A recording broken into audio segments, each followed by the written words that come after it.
বাবা, তুমি তো বলেছিলে পিতৃঋণ কোনোদিন শোধ হয় না।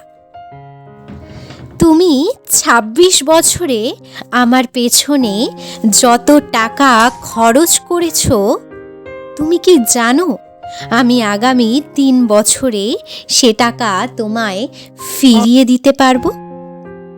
বাবা কিছুটা মুচকি হেসে, একটা গল্প শুনবি? ছেলেটা কিছুটা অপ্রস্তুত হয়ে গেল। নিচু স্বরে বলল, বলো বাবা, শুনব। তোর বয়স যখন ৪, আমার মাসিক আয় তখন ২,০০০ টাকা।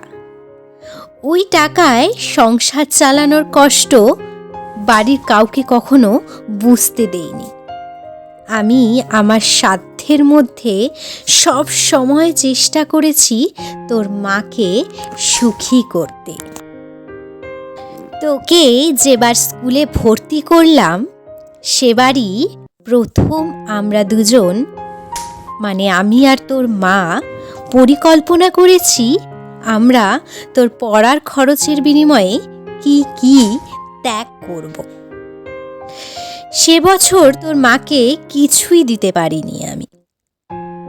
তুই যখন কলেজে উঠলি, আমাদের অবস্থা তখন মোটামুটি ভালো, কিন্তু খুব কষ্ট হয়ে গিয়েছিল যখন তোর মা খুব অসুস্থ হয়ে পড়েছিল। ওষুধ কেনার জন্য রোজ রোজ ওভারটাইম করে, বাসে করে, পায়ে হেঁটে, ঘামে ভিজে বাড়ি ফিরতে খুব দুর্বিষহ লাগত, কিন্তু কখনো কাউকে বুঝতে দিইনি, এমনকি তোর মাকেও না। একদিন শোরুম থেকে একটা বাইক দেখে আসলাম। সে রাতে আমি স্বপ্নেও দেখেছিলাম আমি বাইকে চড়ে কাজে যাচ্ছি, কিন্তু পরের দিন তুই বায়না ধরলি ল্যাপটপের জন্য। তোর কষ্টে আমার কষ্ট হয় বাবা। আমি তোকে ল্যাপটপটা কিনে দিতে চেয়েছিলাম। আমার তখনকার ১ টাকা তোর এখন ১ পয়সা, কিন্তু মনে করে দেখ, এই ১ টাকা দিয়ে তুই বন্ধুদের নিয়ে পার্টি করেছিস, ব্র্যান্ড নিউ মোবাইলে হেডফোনে কানে লাগিয়ে সারা রাত গান শুনেছিস, পিকনিক করেছিস, ট্যুর করেছিস, কনসার্ট দেখেছিস। তোর প্রতিটা দিন ছিল স্বপ্নের মতো। আর তোর ১০০ টাকা নিয়ে আমি এখন সুগার মাপাই।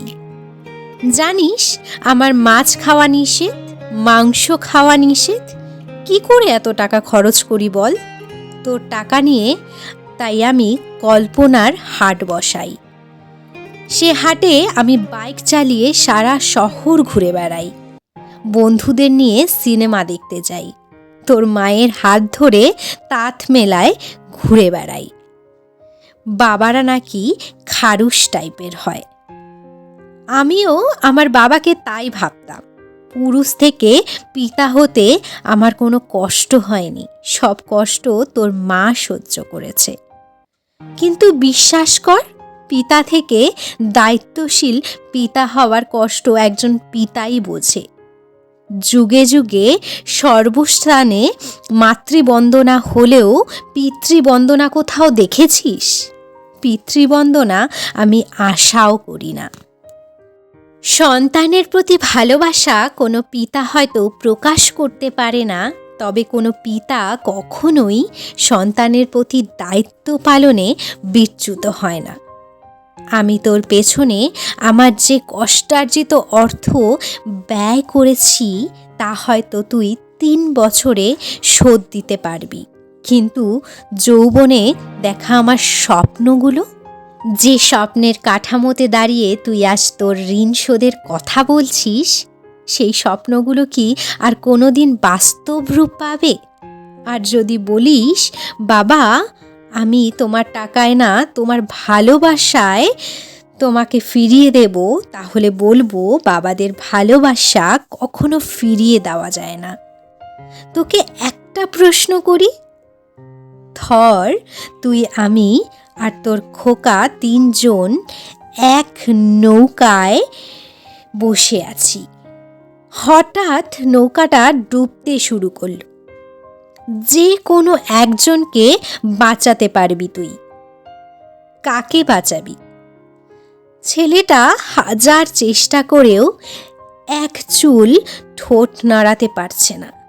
উত্তর দিতে হবে না, ছেলেরা বাবা হয়, বাবা কখনো ছেলে হতে পারে না। পৃথিবীতে সবচেয়ে ভারী জিনিস কি জানিস? পিতার কাঁধে পুত্রের লাশ। আমি শুধু ভগবানের কাছে একটা জিনিস চাই, আমার শেষ যাত্রায় যেন আমি আমার ছেলের কাঁধে চড়ে যাই। তাহলেই তুই একটা ঋণ শোধ করতে পারবি, তোকে কোলে নেবার ঋণ।